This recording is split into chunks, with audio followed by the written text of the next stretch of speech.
दोस्तों आज मैं आपको आईसीएसई क्लास 9th हिस्ट्री का फर्स्ट चैप्टर पढ़ाऊंगा, हड़प्पन सिविलाइजेशन। बिल्कुल शुरू से समझते हैं। देखो, इंसान सबसे पहले पत्थरों का इस्तेमाल करता था। उसे लगता था कि दुनिया में सिर्फ पत्थर ही हैं। जो भी औजार बना रहा है, जो भी हथियार बना रहा है, सारे पत्थरों से बना रहा है। लेकिन फिर उसे पता लगा कि दुनिया में मेटल नाम की भी कोई चीज़ होती है। और मेटल में उसके हाथ लगा सबसे पहले कॉपर। कॉपर एक तरह का मेटल होता है। तो फिर उसने जाना कि मेटल जो है ना, वो पत्थर से ज़्यादा अच्छा है, क्योंकि मेटल से हम ज़्यादा बढ़िया हथियार बना सकते हैं, ज़्यादा बढ़िया औजार बना सकते हैं। और इस पीरियड को कहा जाता है चैल्कोलिथिक पीरियड। चैल्को का मतलब ग्रीक लैंग्वेज में होता है कॉपर, और लिथिक का मतलब होता है स्टोन, पत्थर। दोस्तों इस पीरियड में ना कॉपर और स्टोन दोनों का इस्तेमाल हो रहा था। अब इंसान का तो आपको पता ही है, इनोवेशंस करता रहता है, बेहतर की तलाश करता रहता है। तो जब उसके हाथ में मेटल लगा ना, तो उसने मिलाना शुरू कर दिया आपस में। उसने कॉपर के साथ में कभी जिंक को मिलाया, कभी टिन को मिलाया, और जिंक और टिन को मिलाकर उसने एक नए तरह का मेटल बना दिया, जिसको कहा जाता है ब्रॉन्ज। आपने ओलंपिक्स वगैरह में देखा होगा, 3 तरह के मेडल होते हैं, गोल्ड मेडल, सिल्वर मेडल, और तीसरा कौन सा होता है, ब्रॉन्ज मेडल। तो ब्रॉन्ज एक तरह का मेटल है जिसे इंसान ने बनाया था कॉपर में, कभी जिंक और कभी टिन को मिलाकर। अब ब्रॉन्ज जो था वो कॉपर से बढ़िया था, क्योंकि वो ज़्यादा हार्ड था कॉपर से, और ज़्यादा लचीला था। अब क्योंकि ज़्यादा हार्ड है, ज़्यादा लचीला है, तो इससे और ज़्यादा बढ़िया हथियार बनने लगे, और ज़्यादा बढ़िया औजार बनने लगे। अब देखो, ब्रॉन्ज ना बहुत इंपॉर्टेंट था इस सिविलाइजेशन की ग्रोथ में। ब्रॉन्ज की वजह से बहुत ज़्यादा ग्रो कर पाएंगे सिविलाइजेशन। इसी वजह से इन सिविलाइजेशंस को कहा जाता है ब्रॉन्ज एज सिविलाइजेशंस। भाई बात आ रही है ना आपके समझ में? कितना आसान है, नोट्स बनाते चलो मेरे साथ में। अब 2500 बीसी तक इस ब्रॉन्ज एज में से 4 सिविलाइजेशन पनपी। पहली थी हड़प्पन सिविलाइजेशन, दूसरी थी मेसोपोटामियन सिविलाइजेशन, तीसरी थी चाइनीज सिविलाइजेशन, और चौथी थी इजिप्शियन सिविलाइजेशन। चाइनीज सिविलाइजेशन और इजिप्शियन सिविलाइजेशन के बारे में कुछ खास आपको नहीं पढ़ना। आपका मेन फोकस रहेगा हड़प्पन सिविलाइजेशन और मेसोपोटामियन सिविलाइजेशन पर। इसमें भी सबसे ज़्यादा इंपॉर्टेंट है हड़प्पन सिविलाइजेशन, पूरा चैप्टर इसी बारे में है। सिविलाइजेशन का मतलब होता है a group of people living together in an organised way. उनका अपना घर होता है, अपना कल्चर होता है, अपने सिटीज़ होते हैं, अपनी गवर्नमेंट होती है, रूल्स होते हैं। जैसे फॉर एग्जांपल, एक तरफ हैं जंगली लोग, इनके कोई रूल्स नहीं है, रेगुलेशंस नहीं है, कोई कल्चर नहीं है, जब इन्हें भूख लगती है खाना खाते हैं, शिकार करते हैं, कोई घर नहीं है, कोई ठिकाना नहीं है। और दूसरी तरफ है सिविलाइज्ड लोग। इनके अपने रूल्स हैं, अपनी गवर्नमेंट है, अपने कल्चर है, अपनी करेंसी है, अपनी लैंग्वेज है। एक सिस्टम के तहत ये लोग रहते हैं। तो जब लोगों का ग्रुप सिविलाइज तरह से रहता है, ऑर्गेनाइज्ड वे में रहता है, उसको कहते हैं सिविलाइजेशन। और आज हम पढ़ने जा रहे हैं हड़प्पन सिविलाइजेशन। दोस्तों ये मैप देखो आप लोग, ये जो पूरा एरिया है ना, ये हड़प्पन सिविलाइजेशन थी यहाँ पर। मैं आपको बता दूं कि हड़प्पन सिविलाइजेशन को इंडियन सब कॉन्टिनेंट की पहली सिविलाइजेशन माना जाता है। और जैसे कि आप लोग देख सकते हैं मैप में भी, कि ये सिविलाइजेशन नॉर्थ वेस्टर्न रीजन्स में पनपी थी। यहाँ से आपका क्वेश्चन बन सकता है, तो आप लोग हाईलाइट कर लेना कि हड़प्पन सिविलाइजेशन को इंडियन सब कॉन्टिनेंट की पहली सिविलाइजेशन माना जाता है, नोट कर लेना। दोस्तों 1921 में एक मेजर साइट को डिस्कवर किया गया, जिसका नाम था हड़प्पा। हड़प्पा वेस्ट पंजाब में थी, जो कि पाकिस्तान में है, आप अपने मैप में देख सकते हो। और इसीलिए इसको हड़प्पन सिविलाइजेशन कहते हैं। इसके अलावा इसको इंडस वैली सिविलाइजेशन भी कहते हैं। देखो, इंडस ना एक रिवर का नाम है, और इंडस रिवर के आसपास हमने बहुत ही इंपॉर्टेंट साइट्स को खोद खोद कर निकाला है, हमें इंपॉर्टेंट साइट्स मिली है वहाँ पर। इसी वजह से इसको इंडस वैली सिविलाइजेशन भी कहा जाता है। दोस्तों हड़प्पन सिविलाइजेशन, या फिर मैं कहूँ इंडस वैली सिविलाइजेशन, इसकी डिस्कवरी बहुत इंपॉर्टेंट रही है भारत की हिस्ट्री में। क्योंकि जब तक हमें इंडस वैली सिविलाइजेशन के बारे में पता नहीं था ना, तब तक यही समझा जाता था कि भारत का इतिहास आर्यंस तक सीमित है। ऐसा माना जाता था कि हम भारतीयों की जो हिस्ट्री है ना, वो आर्यन से शुरू हुई है। आर्यन से पहले कुछ था ही नहीं, यहाँ पर हिस्ट्री थी ही नहीं हमारी। लेकिन जब इंडस वैली सिविलाइजेशन के बारे में पता लगा, तब दुनिया ने जाना कि हमारा इतिहास तो बहुत पुराना है, आर्यंस तो बहुत बाद में आए हैं, आर्यंस से 1000 साल पहले से हमारा इतिहास चलता हुआ आ रहा है। Up to this time, it was believed that the history of India began with the advent of Aryans. However, of the Harappan civilization pushed back the history of India by at least 1000 years. भाई बात आ गई समझ में? Aryans तक समझा जाता था कि आर्यंस यहाँ पर आए तो हमारा इतिहास शुरू हुआ। लेकिन जब हड़प्पन सिविलाइजेशन मिली, तब जाके पता लगा कि हमारा इतिहास तो बहुत पहले से चलता हुआ आ रहा है, बहुत पुरानी हिस्ट्री है हमारी। आर्यंस से 1000 साल पुरानी हिस्ट्री है। आर्यंस तो 1000 साल बाद आए थे। दोस्तों हड़प्पन सिविलाइजेशन को हड़प्पन कल्चर से भी जाना जाता है। देखो, कल्चर क्या होता है? जब एक ही एरिया के ज़्यादातर लोग एक जैसे कपड़े पहने, एक जैसा खाना खाएं, एक जैसी लैंग्वेज हो उनकी, रहने के तौर तरीके एक जैसे हों। जैसे फॉर एग्जांपल अगर आप साउथ इंडिया में जाओगे तो वहाँ पर लोग लुंगी पहनना पसंद करते हैं। ज़्यादातर लोग लुंगी पहनते हैं, इडली सांभर डोसा खाते हैं शौक से, और लैंग्वेज में वो तमिल, तेलुगु या कन्नड़ बोलते हैं। तो ये एक कल्चर है। इसी तरह से अगर आप पंजाब में जाओगे, ज़्यादातर लोग आपको पगड़ी पहने हुए मिलेंगे, लस्सी पियेंगे, पराठे शौक से खाए जाते हैं, पंजाबी बोली जाती है। बिल्कुल वैसे ही जब हड़प्पा की खोज हुई तो हड़प्पा में हमें सील्स मिली, वेट्स मिले, स्टोन्स मिले, ब्लेड्स मिले, पकी हुई ईंटें मिली। और ये सारी चीज़ें ना दूसरी सिविलाइजेशन में नहीं मिली थी हमें। जैसे पंजाब में ज़्यादातर लोग पगड़ी पहनते हैं, साउथ में आप जाओगे ज़्यादातर लोग आपको पगड़ी में नहीं मिलेंगे।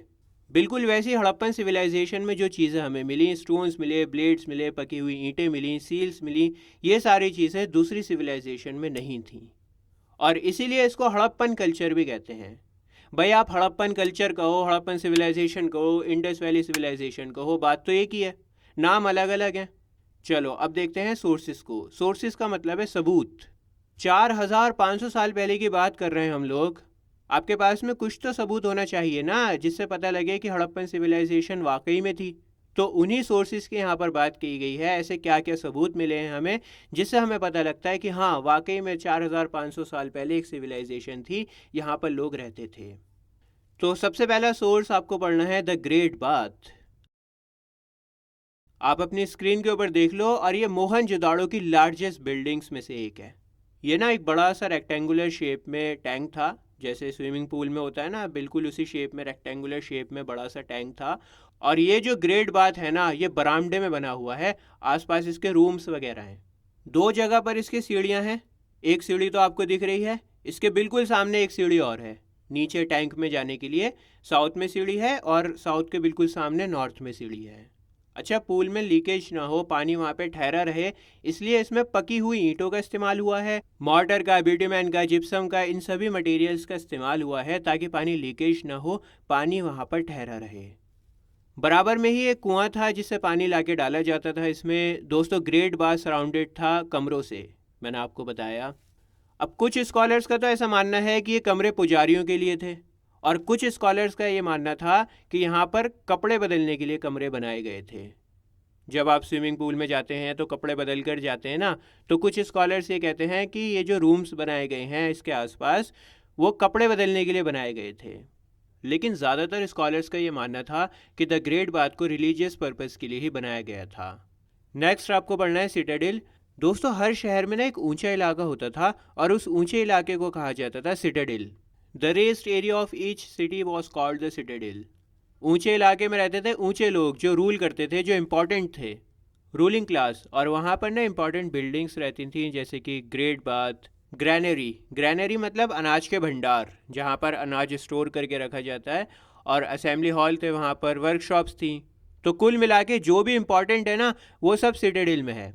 आज के ज़माने में फॉर एग्जांपल हिंदुस्तान की कैपिटल है दिल्ली। दिल्ली में राज्यसभा, लोकसभा बहुत इंपॉर्टेंट है, उसके आसपास की एरिया बहुत इंपॉर्टेंट है, रूलिंग क्लास वहीं पर है।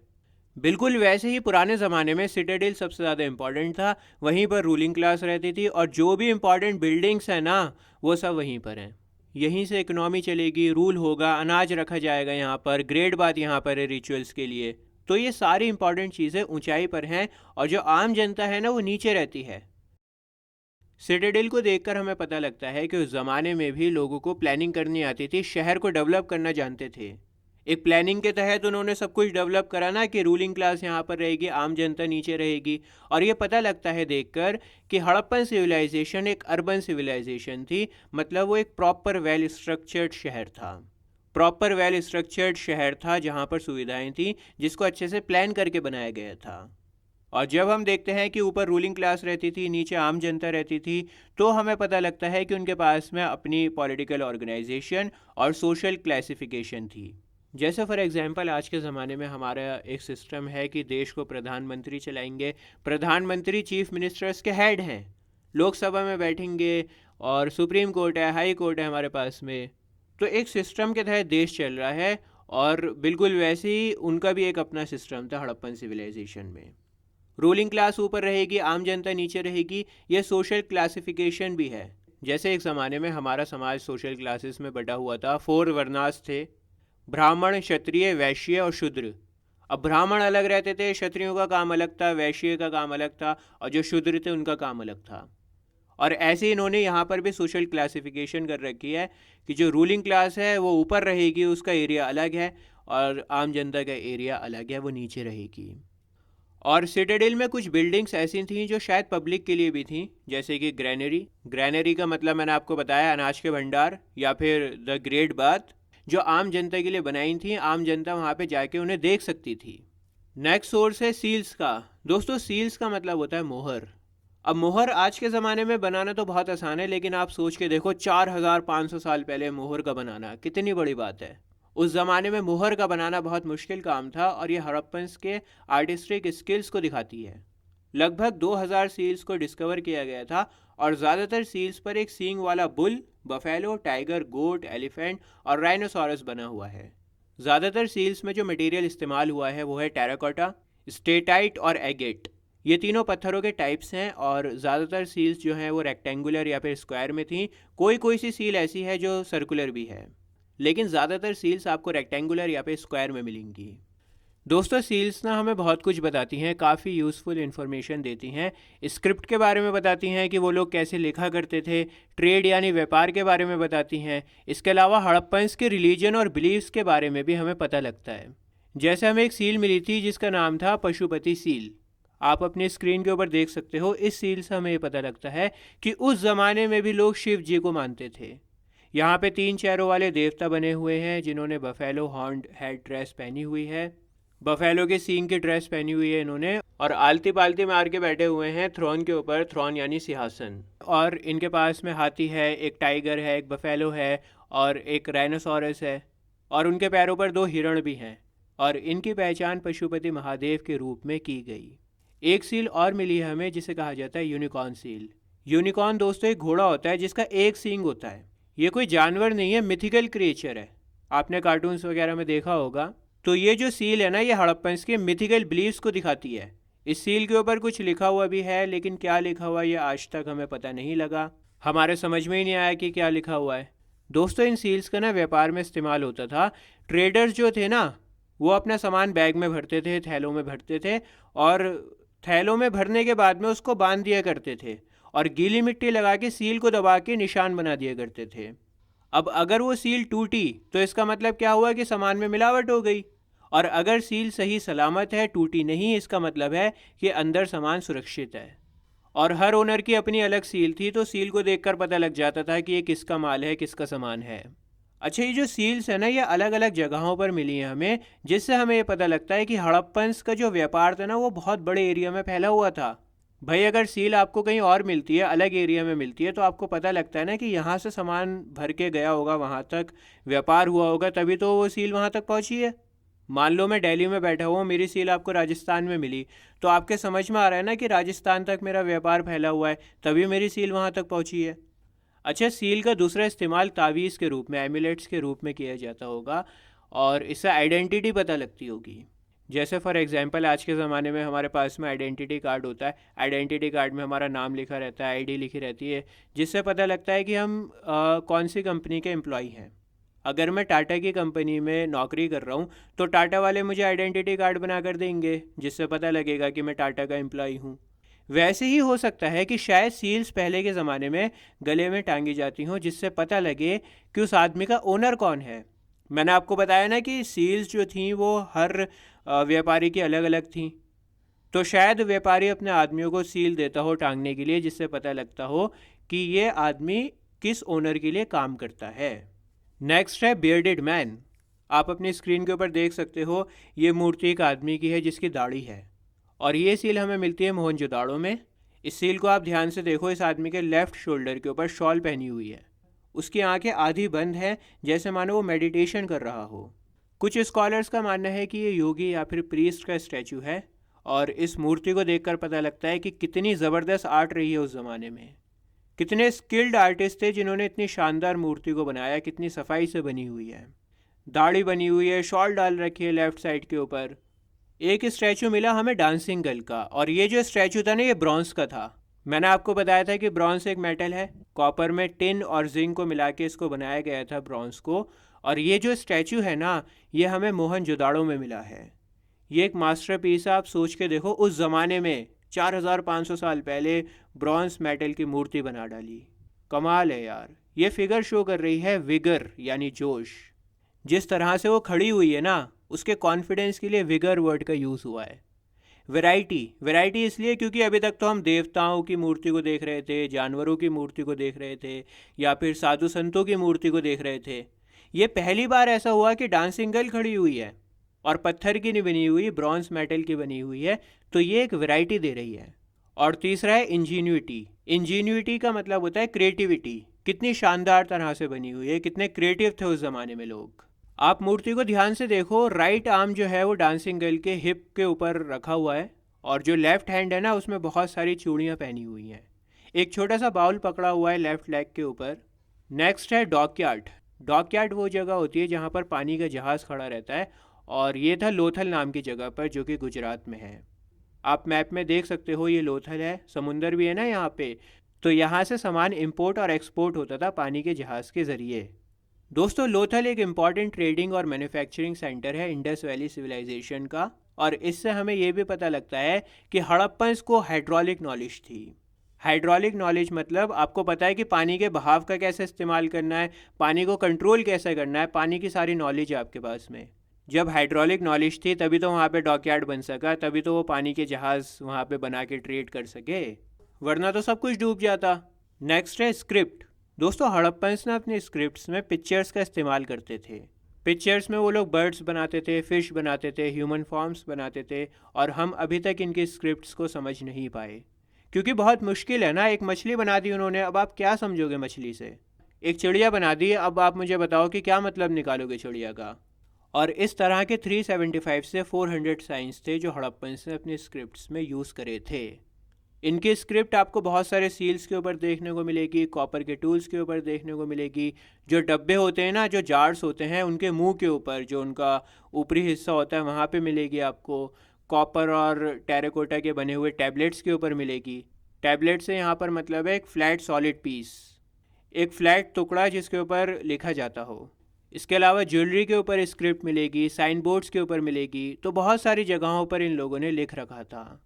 दोस्तों, हड़प्पन्स की स्क्रिप्ट अल्फ़ाबेटिकल नहीं थी, मतलब कहने का ये है कि उसमें कोई भी अल्फ़ाबेट नहीं थे। उसमें बहुत सारे साइंस बने हुए थे, और उनकी जो स्क्रिप्ट थी ना, वो राइट से लेफ़्ट की ओर लिखी जाती थी। जैसे हम लोग तो लेफ़्ट से राइट लिखते हैं ना, लेकिन अगर आप उर्दू को पढ़ोगे तो उर्दू हमेशा राइट से लेफ़्ट की ओर लिखी जाती है। तो उर्दू की तरह उनकी स्क्रिप्ट भी राइट से लेफ़्ट की ओर जाती थी। अब आप कहोगे कि सर हमें कैसे पता कि राइट से लेफ़्ट लिखी जाती थी, हमने तो कभी पढ़ी नहीं इनकी स्क्रिप्ट, हमारे तो समझ में ही नहीं आई। देखो, एक सील मिली थी हमें, उसमें क्या था, राइट में थोड़ा सा स्पेस था बचा हुआ, लेकिन लेफ़्ट में स्पेस ख़त्म हो गया था। तो वहाँ से हमने ये सोचा कि ज़रूर राइट से लिखना शुरू किया होगा और लेफ़्ट में जाके स्पेस कम पड़ गया होगा। बात आ रही है समझ में। जब राइट से शुरू किया तभी तो वहाँ पर थोड़ा सा स्पेस बचा हुआ है, और लेफ़्ट पे वो ख़त्म करना चाह रहे थे, लेकिन स्पेस ही नहीं बचा ख़त्म करने का। और एक बात और है कि हड़प्पन सिविलाइजेशन में अगर आपको स्क्रिप्ट्स मिली हैं तो इसका क्या मतलब हुआ कि हड़प्पन सिविलाइजेशन में लोग पढ़े लिखे थे, पढ़ना लिखना जानते थे, तभी तो स्क्रिप्ट्स मिली हैं वहाँ पे। दोस्तों, हड़प्पन सिविलाइजेशन को मैं पार्ट्स में पढ़ाऊँगा, तो अगर आपको आगे का चैप्टर पढ़ना है तो अभी आपकी स्क्रीन के ऊपर जो वीडियो आ रही है उसके ऊपर आप क्लिक करो। ये पार्ट 2 है हड़प्पन सिविलाइजेशन का। मिलता हूँ आपसे किसी और वीडियो में। जय हिंद।